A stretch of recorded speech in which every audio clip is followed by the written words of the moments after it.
Hello, everyone, and welcome to episode 39 of the Glimmer Gang podcast. We're back. You can see our faces, and it's Sean's first time on camera. Yeah. Uh, Yay! and Blake, obviously, as always, is here. I'm Teddy, and we are really excited for this episode because we get to talk all about set champs and what the meta outlook is going to look like. Today is the first day of Disney Lore Arcana's first ever set champs. Big day for the game. I feel like big weekend. Blake, how are you feeling going into these events, preparation wise, excitement levels? Where are you at? I am feeling pretty confident. I've got two decks that I'm potentially bringing. My main one upgraded from the Gauntlet. I got my Amethyst Emerald deck, and then I also have a Sapphire Steel deck that I'm bringing to a couple as well, because my wife is going with me to a couple and she's comfortable with the Emerald Amethyst. So I needed something to play while she played that on those events. But we're feeling pretty good. Maybe just nervous about a couple of the events we're going to because we don't know their local scenes quite yet.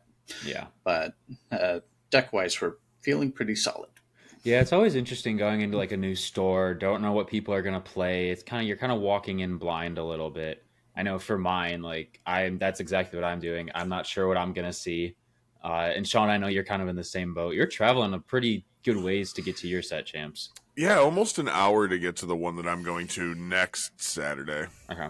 And how are you feeling deck wise? You got some options there?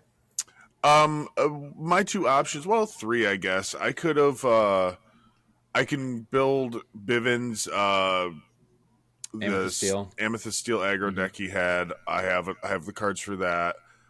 Amethyst Emerald as well. I have that deck as well. That was definitely an option, but I decided to go with Amethyst Amber aggro just like you said, because we don't really know. I don't really know the meta I'm walking into, and a lot of people out there don't know what metas they're walking into because all of us are doing a lot of traveling to go to these events. Yeah. So I thought, you know what, maybe I'll take a chance, try to slip in there, take everybody by surprise. Yeah, and I think it's a good play. It's just I know we were talking before this. It's kind of just like with that type of deck, it's kind of just like, can it stay consistent enough? Yes, exactly. Like if I don't have like the guaranteed turn 1, turn 2, turn 3 plays for that deck, it falls apart rather quickly. I think that's how the meta really is right now. If maybe not for like Sapphire Steel or Ruby Sapphire because they get set up very slowly, but for a lot of these other decks in this format, if your first two, 3 turns don't hit, it's hard to come back from because your opponent's already got a big lead out in front of you. Right. And so, unless they also have a slow start, in which case... That is true. That is true. You just got to bet on that. Cross your fingers if that happens. I know... Cross your fingers, yeah. Sometimes that's what you got to do in trading card games. I know for me, I am going to be running Ruby Amethyst. I'm going to 3 events, 2 this weekend and then 1 next weekend. And I'm confident. I think I've leaned... Before in like testing, I was like, okay, maybe I'll like surprise the field, like bring out Jim Hawkins in locations, and then kind of realized that was a bit too slow. But I'm like, I'm on a like lower to the ground Ruby Amethyst Pinocchio version where you can play more stuff, but also like have your Tremaines and all that. My highest card is only let's be prepared. I'm not playing anything above that. No Mal Dragons.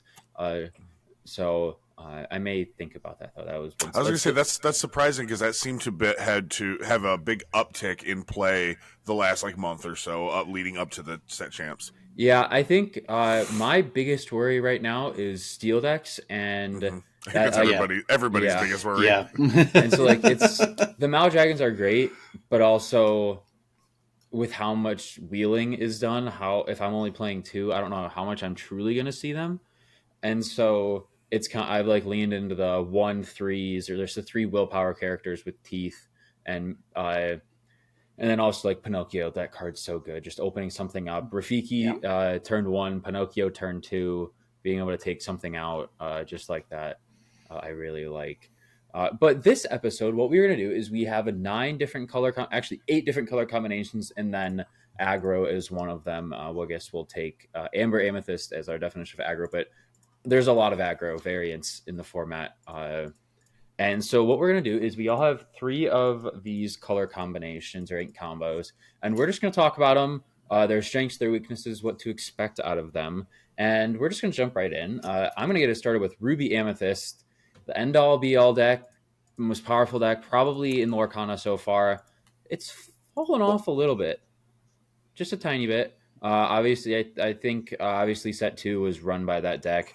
But now we're seeing like other decks like Sapphire Steel rise up and become more powerful. Mm-hmm. But Ruby Amethyst, their whole thing is the bounce package, and then Ruby removal. It's pretty simple. You're obviously gonna want to try to get their goats off the board as quickly as possible, even though they are still going to be gaining lore when you're removing them.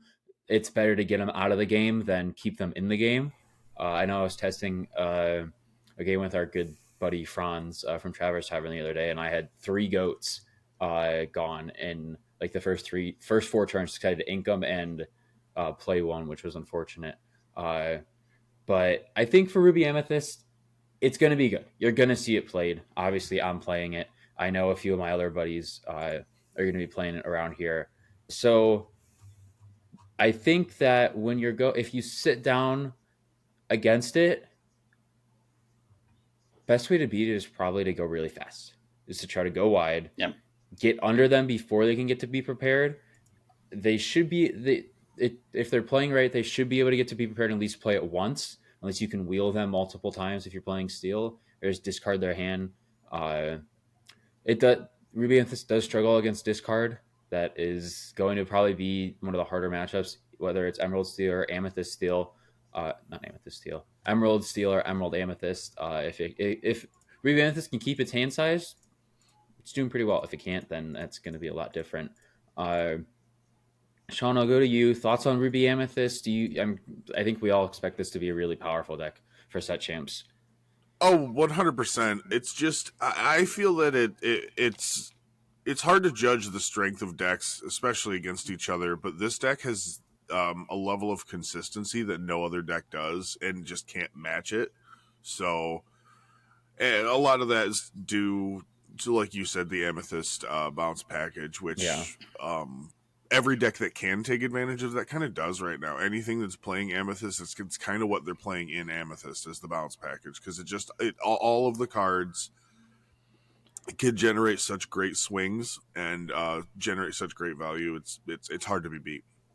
Yeah, it is disgusting. Obviously, Blake, you got to play Amethyst for the Glimmer Gauntlet, and you were playing it. Liam was playing it in his deck. Thoughts on the deck? I know probably you're in the same boat as us.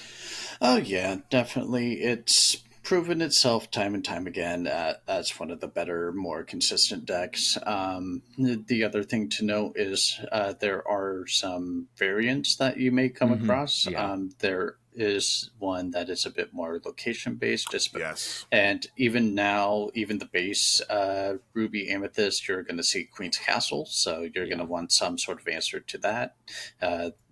Very strong and helps them stay on top of that card advantage if you let that get carried away. Plus, the 2 passive lore is gonna run you out of the park if you don't deal with it quickly. So just keep in mind on not every Ruby Amethyst deck will look the same, but for the most part, they are pretty consistently. You're going to see Maoris, you're going to see Maleficents. Dragonfire is seeing a lot more play now, I feel like, for that single target removal for those really problematic cards and other decks. So just some other cards to look out for. Yeah, the skeleton of the deck will pretty much be the same wherever you go, but then there's going to be different variants depending on what people are comfortable with, what they want to play, what they think is going to help their playstyle better, what they think they're going to see more. Because obviously, if you're going into a scene where there's a lot more like Ruby Sapphire and all that, you're going to play more locations to try to get under dime.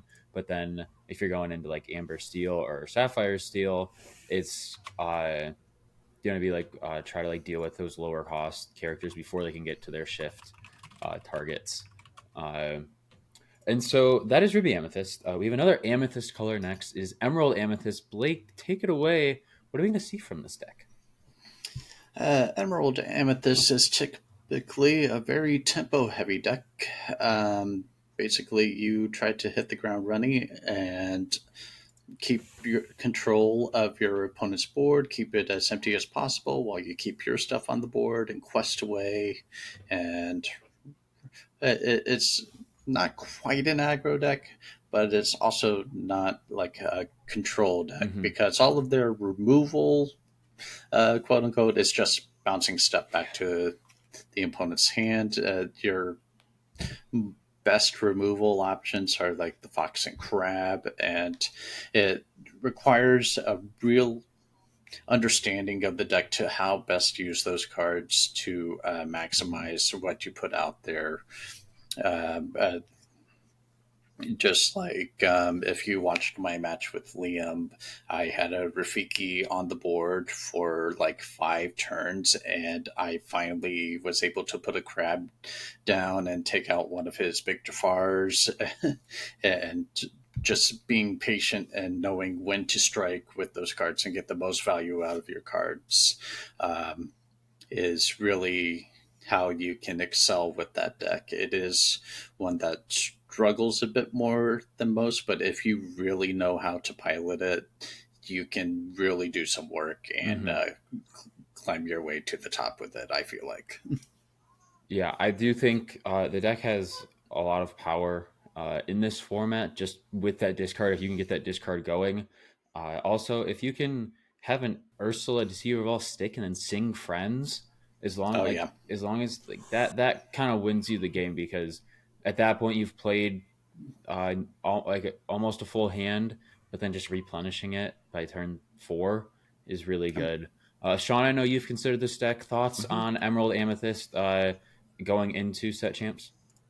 Yeah, just gonna echo some of the same stuff Blake already said. He kind of nailed it on the head there. It's a much harder deck to play. You really have to take your time and to learn it, to learn your matchups, to see what's going where, how to mulligan, all that good stuff. I do think that if you are comfortable with it and very familiar with it, it is in a good place. I know a lot of people, it might not be as dominant into like certain matchups like other decks are, but this deck might do okay into more matchups than any other deck that we see, just because it can be so disruptive and just put almost every other deck on the back foot at least a little bit. You know what I mean?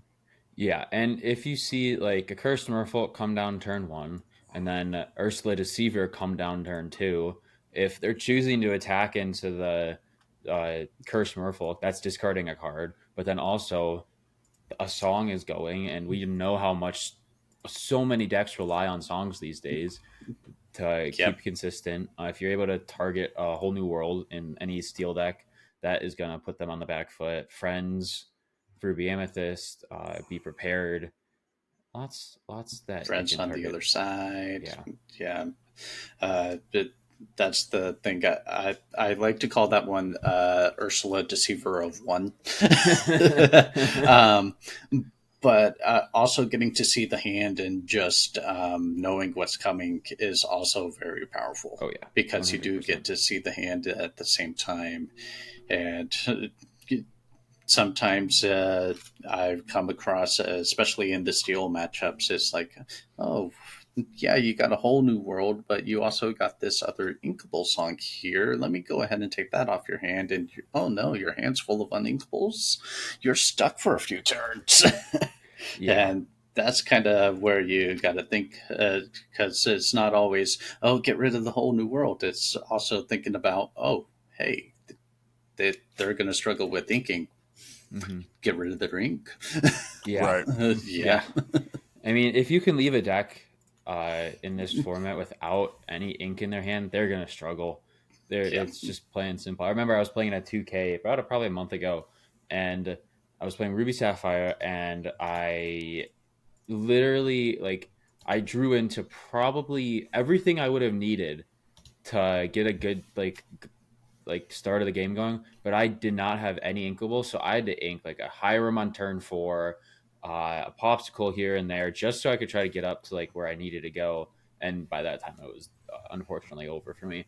But yeah, that is just kind of just like it is the basics. But if you don't have ink, you're kind of just unless like you're Sapphire and you can just ramp on it like stupidly fast, it's gonna be hard. And then, like you said, knowledge, like just any knowledge is king in this game. Knowing what's coming.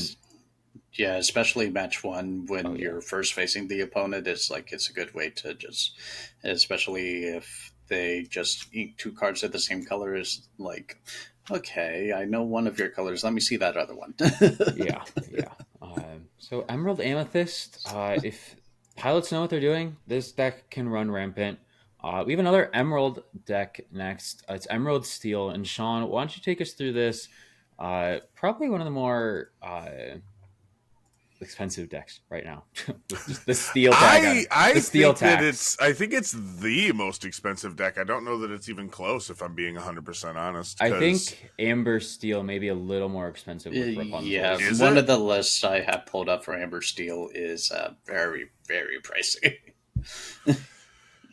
See, a lot of the newer builds, especially that I see of this deck, are running 4 ofs of like Robin, Beast, and Ursula, which is just insanity to me. Like those 12 cards right there, that most people can't afford all of them if they don't already have them. So I think the one thing this deck has against it, it's barrier to entry. It's just, it's so... If you don't have the majority of that stuff, it's just so hard to come by and frankly quite expensive.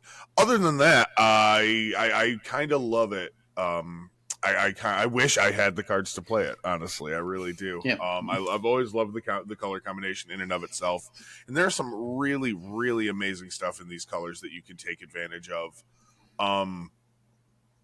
A lot of people are, like I said, if you have the Deceiver of All stuff in there, you're singing like some steel damaging spells multiple times, or Storm. not spells, actions. Sorry, apologies.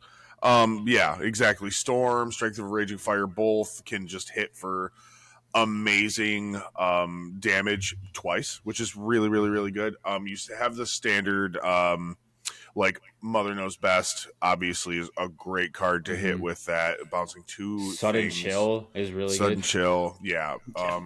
I've seen people testing out things like Strike a Good Match as well. I know it doesn't hit quite as hard, but it's pretty good, especially in Emerald that just, for lack of a better term, hurts for draw if you're not in Steel, because in Steel you have Big Robins and Sad Beasts to do the drawing shenanigans. And a whole new world as well. And a whole new world to wheel. Absolutely. Absolutely. You have access to Grab Your Sword, which I think is going to be surprisingly needed in a lot of these matchups. You know what I mean? Especially Grab Your Sword into like Amethyst Emerald. That hurts. That hurts really bad. So Steel is the biggest weakness for that deck. Steel's a big weakness for a lot of these decks. True.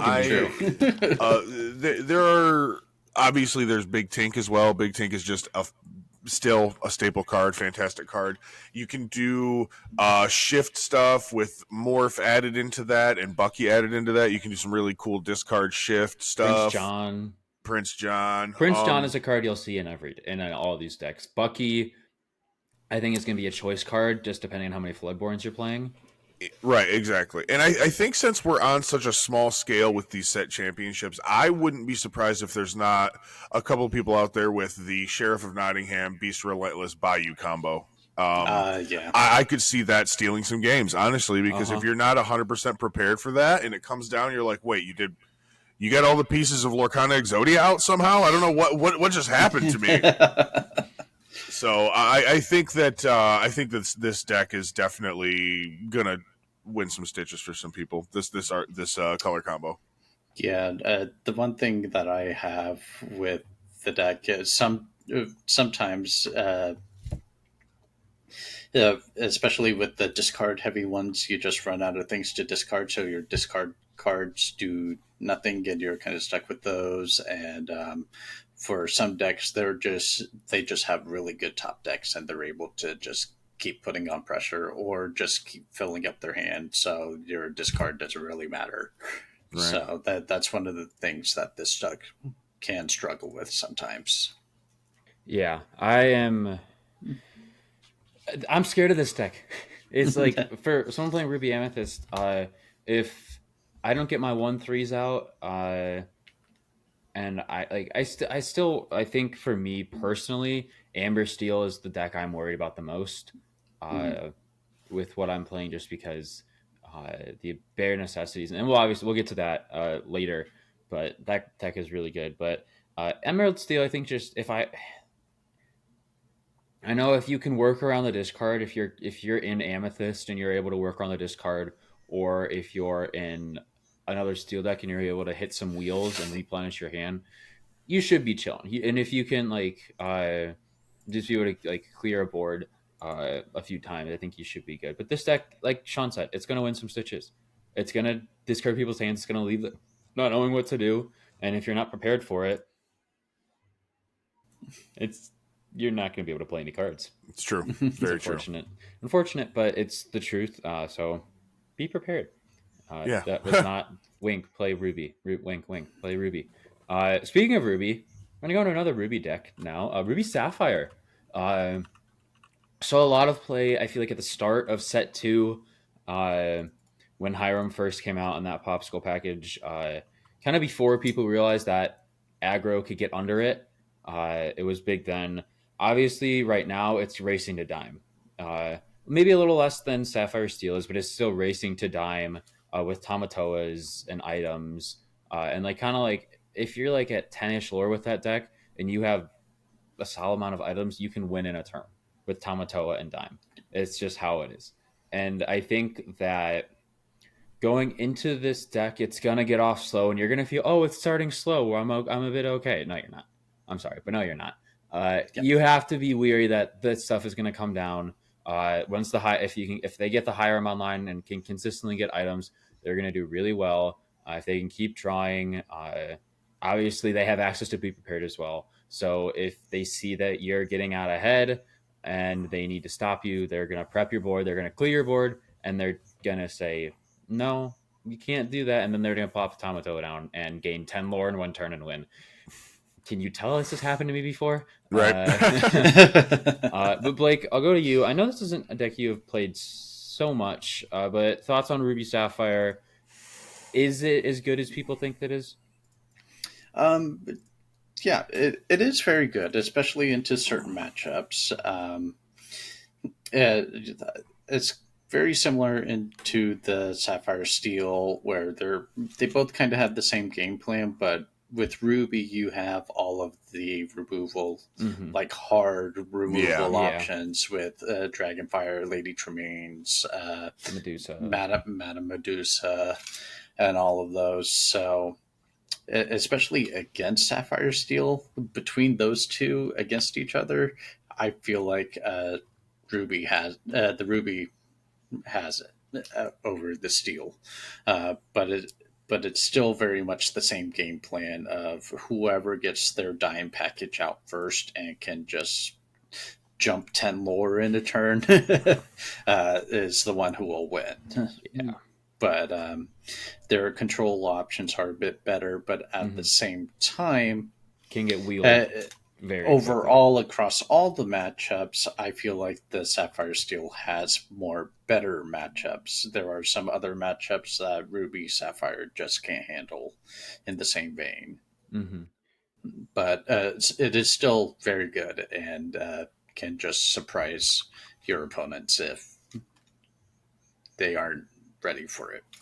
Yeah, and I mean, like I said, if you're not prepared, uh, it'll bite you. And obviously, don't. And if you are playing Ruby into this, don't be afraid to use a be prepared to clear one Tamatoa, because that is that could be their win.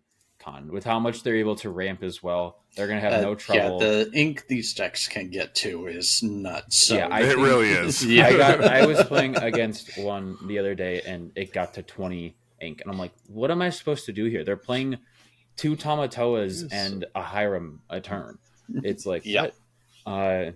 And so I do want to touch on a point you brought up during that, in that this meta is so matchup dependent. Because It's true. I'll take like Ruby Amethyst for example. If I were to run into a bunch of discard all day, I'm gonna have such a hard time. Versus if I were to run into like Ruby Sapphire or like Ruby Steel, not Ruby Steel. That might not be as played as much, but you get what I'm saying. Like if I run into discard more, I'm gonna struggle. But if I run into other decks, I may succeed. Yep. And so it kind of just it does come down to the luck of the draw. Obviously, like skill can overcome bad matchups, but sometimes they're just gonna hit the nuts and you're gonna be left in the dust and not know what to do. And so before we move on, Sean, thoughts about Ruby Sapphire? Other than if you want to have a chance against this deck, you got to hit them low and hit them fast. You cannot let this. You can't let this deck go anywhere, because once they start hitting them higher numbers of lore, they're just going to be able to, or the higher numbers of ink, they're just going to be able to deal with pretty much anything you can put out there. So, you got to get there. You got to get there in the first couple of like 5, 6, 7 turns, or you're sunk. Yeah. I will say both the Sapphire decks that we'll talk about today, and the reason we've seen such an uptick in locations as well. So if you want to combat, if you think you're going to see either the Steel decks, or either the Sapphire decks, then bring some more locations if you can fit them in your deck. But speaking of Sapphire Steel, Blake, walk us through it. Yeah. So this one is often touted as probably the best deck in the format right now. Mm-hmm. But it is definitely the hardest to pilot to get there.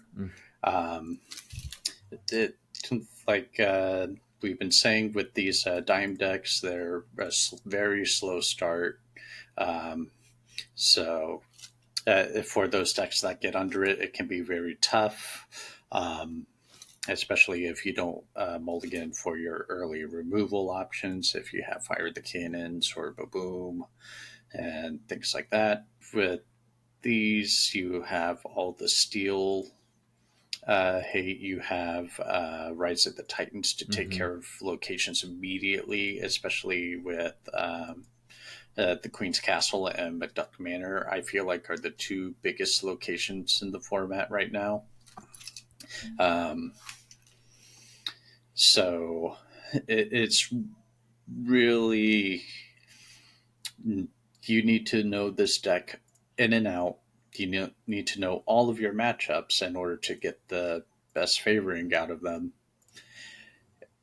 But if you do, you're winning. Yeah. And I think this deck has, like you said, a lot of different lines. So many different lines. Basically, from the time that the Gauntlet ended, I've been studying this deck so I can try to use it. And I would consider myself okay with this deck right now. So I know I'm probably not going to be doing the best, but this deck requires just so much thinking outside of the box and thinking of what's left in your deck, what you got, what you should ink for this matchup, what you shouldn't ink, and should you wheel, should you not. I will say though, it feels so good when it clicks. Because this is one of those other decks that where you can be at 0 lore for like half the game, and then all of a sudden you're at 18. Oh yeah, and threatening lethal. Exactly. Yeah. Sean, thoughts on Sapphire Steel?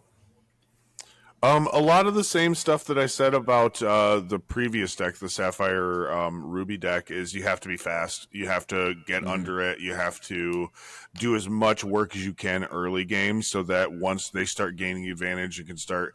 And honestly, it's kind of worse with this game because there's a lot more early game stuff that they can do to disrupt you, to kind of to slow you down so you're not getting too far ahead of them in the first place.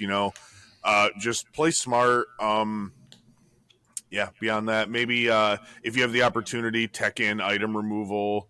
Item removal for sure. Do not play Wildcat and Emerald. That card and is if you're playing Amber, bare necessities, get rid of their quills before they get them down. Exactly. Yeah.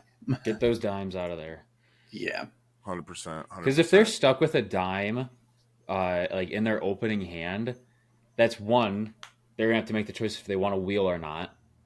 And it's also like if you're able to target, if you're playing Amber and you're playing bare necessities, get it out of there. Right, it does help their decision to wheel, but then again, it's like they're not going to be sitting around holding it until turn 7 to plop it down and then wheel on you. And that's why I run 2. Right. And you're gonna this is one of the decks that's definitely going to change up your ratios when it comes to decks that are running Ruby, because obviously, if you see this deck, you want to run more Tremaines to get around Cogsworth's Ward. So, I mean... Yeah, Cogsworth especially. Yeah, Cogsworth's a pain. Cogsworth is a pain. Exactly. It is, in my opinion, the most painful card in this format right now. Yeah, it's just so hard to deal with. If you can get it, if you can stick it on the board, it's just like, well... It's hard to deal with, and so is everything else. So, like I said, teching those Lady Tremaines... that's really all you can do, man. Because swords is okay against it, but it would take so many of them. Or directly challenge him if they for some reason exert him. So I will say the mirror match for this feels awful. Yeah, that sounds like swimming through molasses. I bet. That sounds like a nightmare. Yeah, mirror matchups in this game are just not fun. In any combo, I feel like in any deck against each other. Emerald Amethyst doesn't feel too bad. That one feels a bit fun because both of those decks are a bit faster. But for the slower decks like Ruby Amethyst and Sapphire Steel, those feel like, oh my god, do something, please! Right, it's the first to flinch. Yeah, pretty much. If you flinch and if you don't aren't able to, come back. Like if you do flinch first and you play something, but you're not, and they're able to respond to it, and you're not able to respond again. Yeah, it's about with that deck in whether thinking Ruby Amethyst or Sapphire Steel, you're gonna whoever flinches first is gonna have to be able to respond multiple times in order to be able to make things stick. Right. Yeah. And so I'm personally, I like the deck. It was actually the first deck I ever built in Lorcana all the way back at Gen Con. Obviously, a lot different then, a lot easier to pilot. But we're going to get into another Steel deck next. Amethyst Steel. Sean, what do you think about this deck? Walk us through it. I really like this. I like these inks together because there's seemingly multiple ways that you can build out a pretty fleshed out deck. Mm-hmm. As we all saw earlier this season, we saw Zach Bivens run a pretty ferocious Amethyst Steel aggro list. That was pretty cool. I think that what you're more likely to see, though, is the Jafar Wheel variation of these colors. I don't know many people that are taking aggro decks. Like I'm planning on taking aggro. If you see Sean at a set champ, what he's playing. Run Steel. We're all playing. Hopefully you have grab your sword in your deck, because that's the one that really shoots mine in the foot, so to speak. So. But yeah, with these colors, you have all the great removal options and damaging options from Steel, like Mr. Smeeze, which everybody has seen that they're a phenomenal Steel card that's going to see play in tons of different decks. So you can just generate so much value so early, and Steel didn't really have that option yet. So you'll see that. Obviously the Whole New World, the Whole New Wheel. Got to have that Whole in New there Wheel. to work I alongside haven't of heard that your one yet. That's good. I right haven't heard that yet. To work alongside your Amethyst Jafars, so you can wheel and gain 7 lore, which is I've seen it win. I've seen it go off. Yep. It can happen. And it's disgusting. Yeah, exactly. With this deck, you really early game you have to keep their shift targets off the board. You have to get rid of them as fast as you can, just so they can't then the next turn shift into Big Jafar and sing Whole New World immediately. Not only does it put you behind in lore, most likely, but it's going to put you behind as far as card advantage in your hand, and it does not feel good. I promise you that. Yeah. It's so good.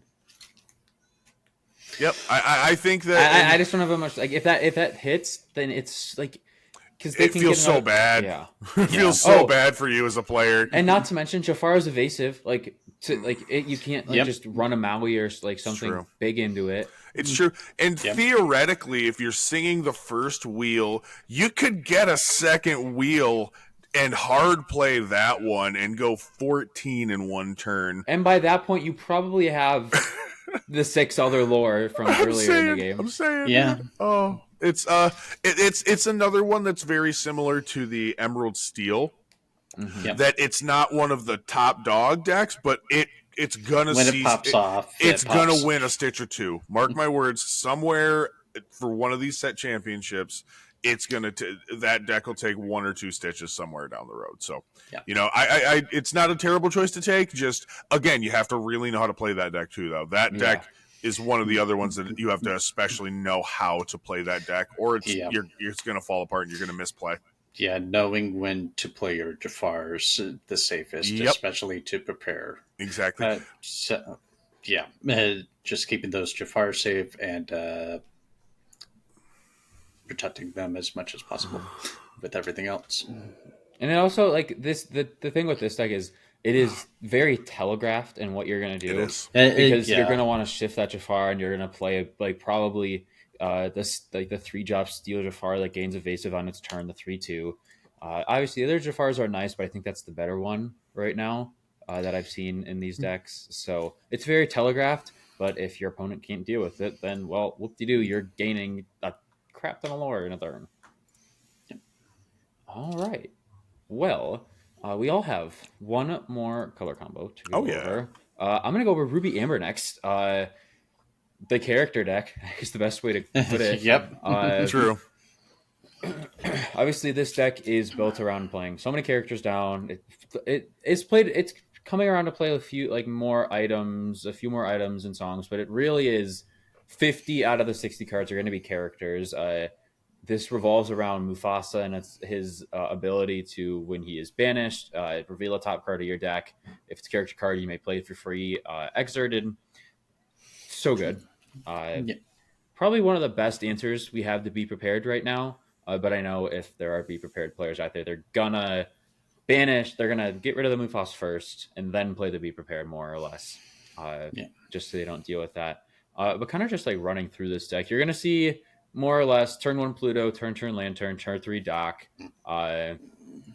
because like that's just gonna get their higher cards out quickly. Yeah, like I said, Mufasa is great. Their draw engine is going to be Rapunzel and Mother Gothel. Mother Gothel comes in with 3 damage. Rapunzel heals all 3, draws 2 more cards.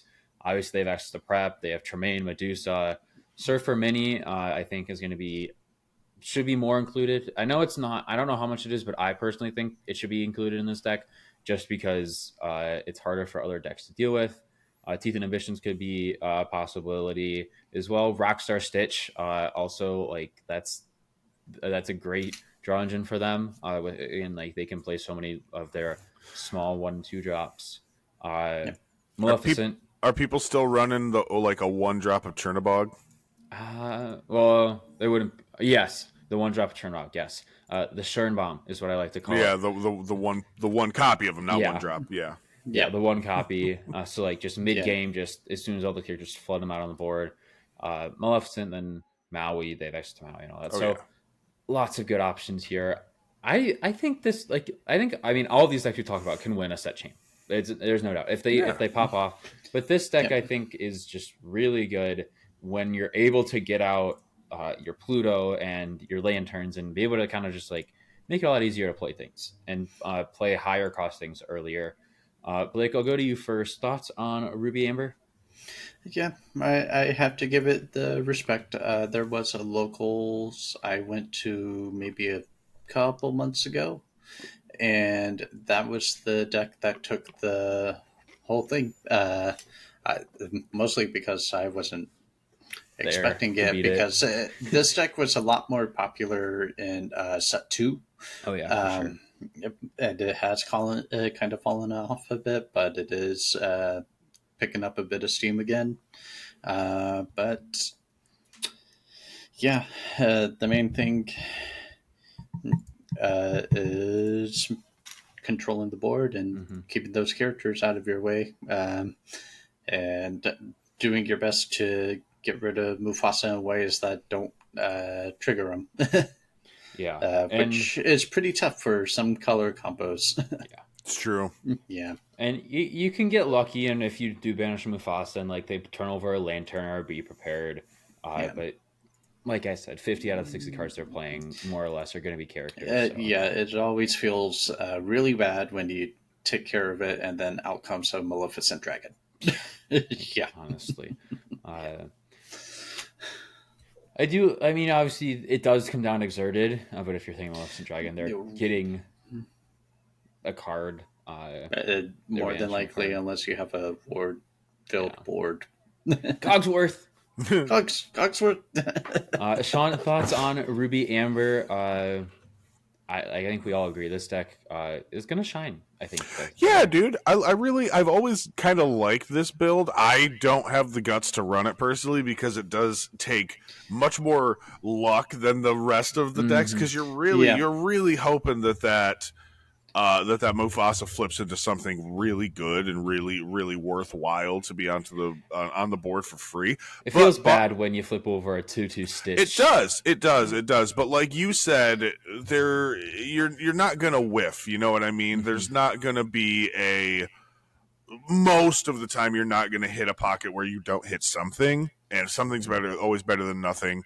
Like I said, it's really high rolly. That's the only reason I don't have the strength to play it, but it's gonna do well. And again, it's gonna take some. It'll take some set champs for sure.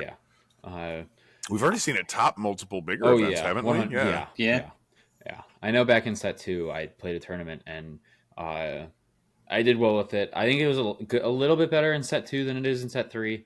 Yeah, but I mean, it's still good. It still can win if it hits. But we're gonna go to a Amber deck that is probably a lot more powerful. Is one of the better decks we have in the format right now. It is Amber Steel. Blake, take it away. What we got? Amber Steel. This is the one that I was talking about. That this is the most expensive deck because you got the Robin Hoods, you got the Beasts, you got the Cinderellas, you got Rapunzels as well.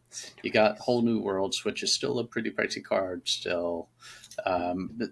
This is definitely the gatekeeper of just going and buying a deck for set champs. But Steel Song is like the foil to Ruby Amethyst. It's been around since set 1, but has gotten even more amazing with all of the new cards and options that they have.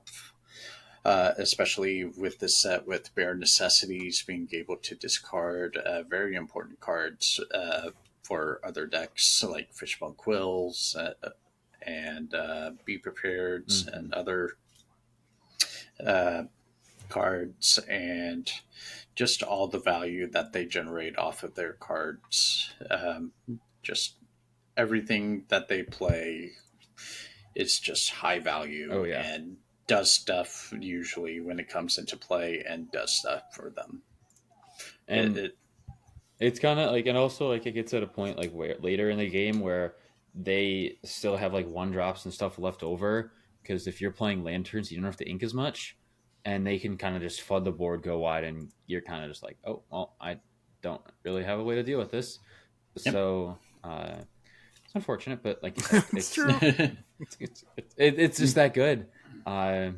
Yeah, this one definitely, especially with all the different SOG options, with all the different things that they can do, this one is really feels like the Swiss Army knife deck, It where does. you It can absolutely handle does. almost anything as long as you pilot it in the right way for the right matchup.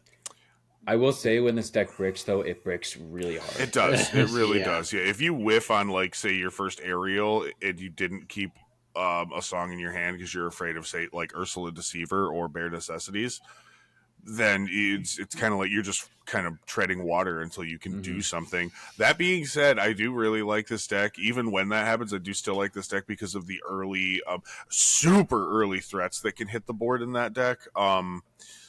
You can have Queen, the 5-cost Queen turn 2 potentially. Yep. Depending on your draws, you're shifting into Robin Hoods, you're shifting into Cinderellas. You can have really big, threatening, hard to remove things out very, very early, which can mean a lot. If you can say you're going up against a more low to the ground deck, yeah, you're going to be afraid of, say, Ursula Deceiver, but if they can get her out, sure, they whiff on yours because you didn't keep a song. You challenge into that Ursula. It's like you said, Swiss Army knife. It can handle most situations, but that brick is super hard. Like you said, you're right. Yeah, I think all these decks can brick.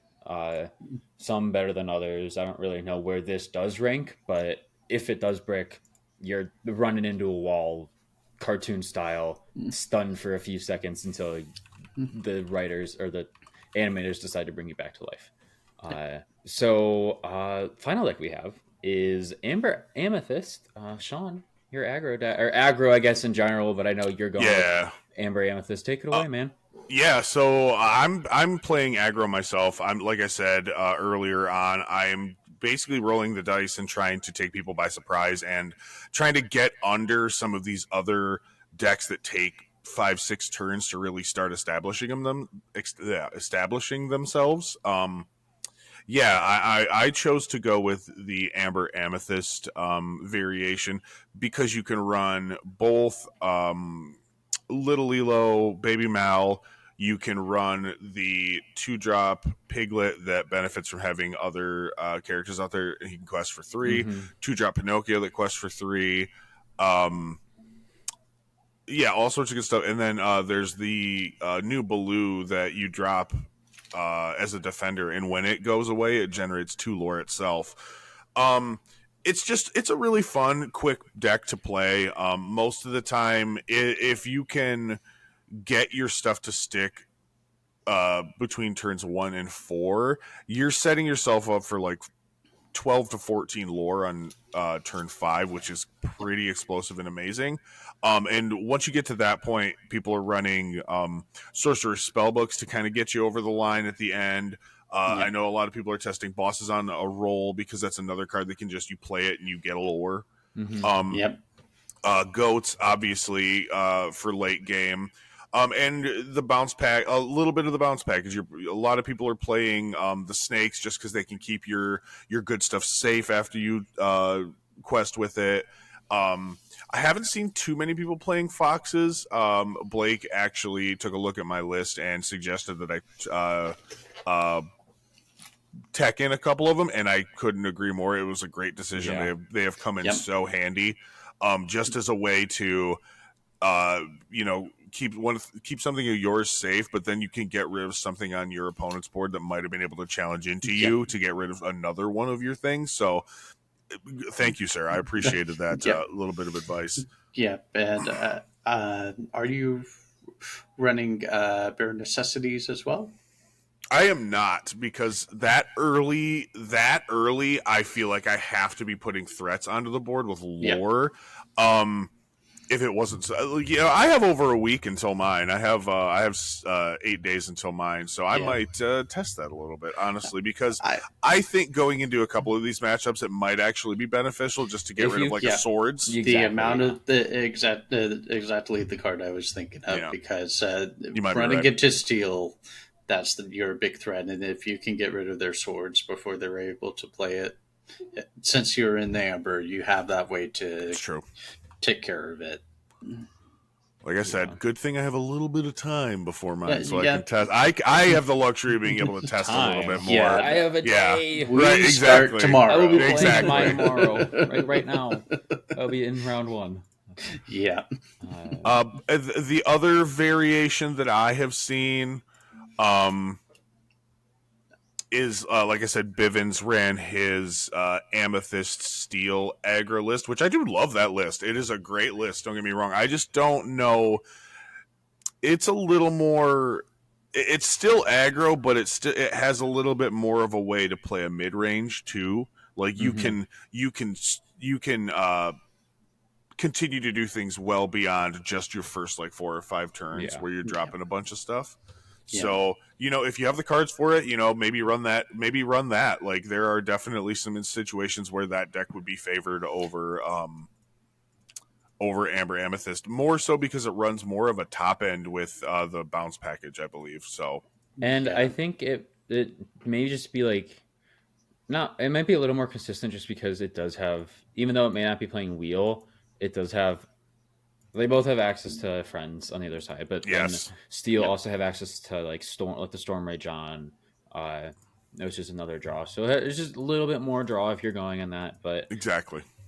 I will also say there is also a Emerald Amethyst list that goes more on the aggro side than my tempo variation that we talked about earlier. Yeah, because they have like the Flynn's and the Curse Merfolks and all that good stuff.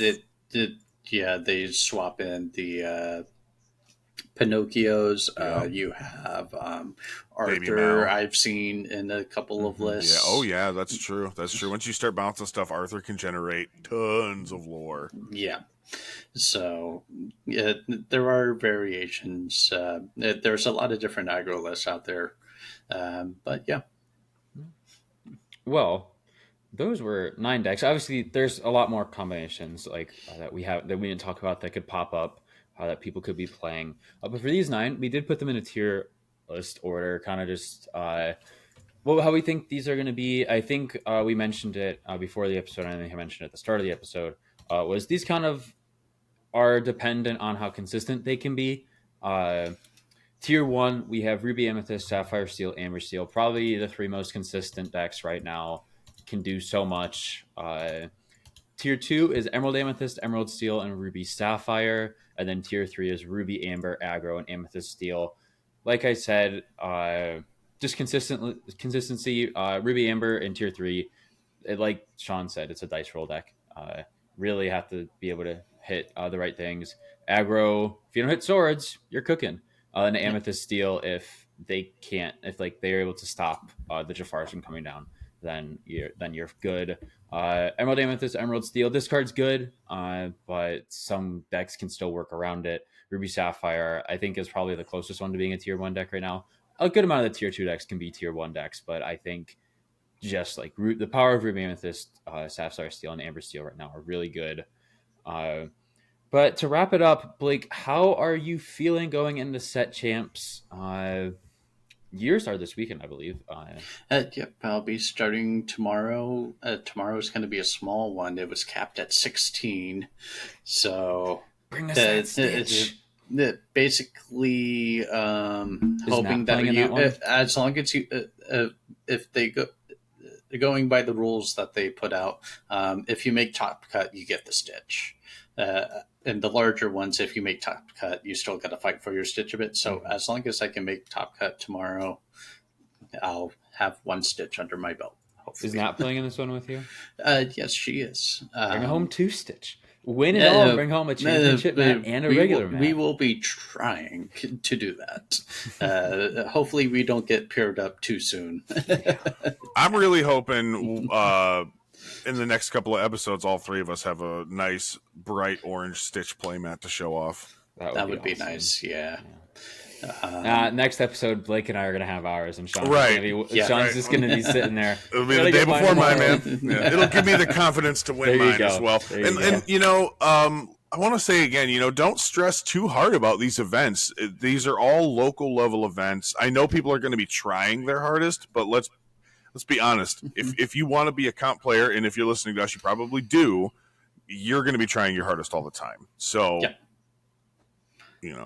just keep it going and have fun. No matter how competitive that we talk about how competitive we are, we still have fun. We're still enjoying what we're doing. So if you don't, then take a breather, take a step back. Yeah. Not everybody has these kinds of aspirations like we do.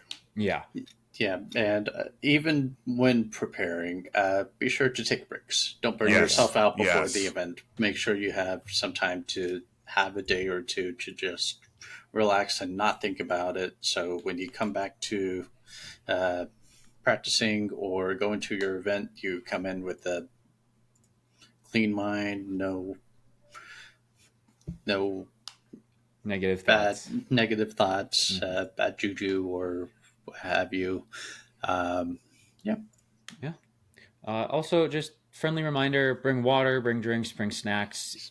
You don't know if you're gonna have a lunch break or not, so you're just gonna be able to keep yourself nourished through the day, not get headaches, stuff like that. But set champs are here. Yes, let's go set champs. The first one, man, and I would assume they're going to do this for every set, right? Probably. I mean, as long as it goes well. Yeah, I think. I assume so. Yeah. So hopefully you guys enjoyed this episode of the Glimmerian Podcast. We're 1 away from 40, 11 away from 50. That'll probably be like at the end of the year, but we'll get there. But we really hope you guys enjoyed this Set Champs overview. If you're on your way to Set Champs right now and you're listening, thanks for listening. We hope you do great in whether you are going into right now or in the future. But that was episode 39 of the Glimmer Gang Podcast. Make sure to check us out down below. All 3 of our personal links will also be down there. But that was all. Glimmer on.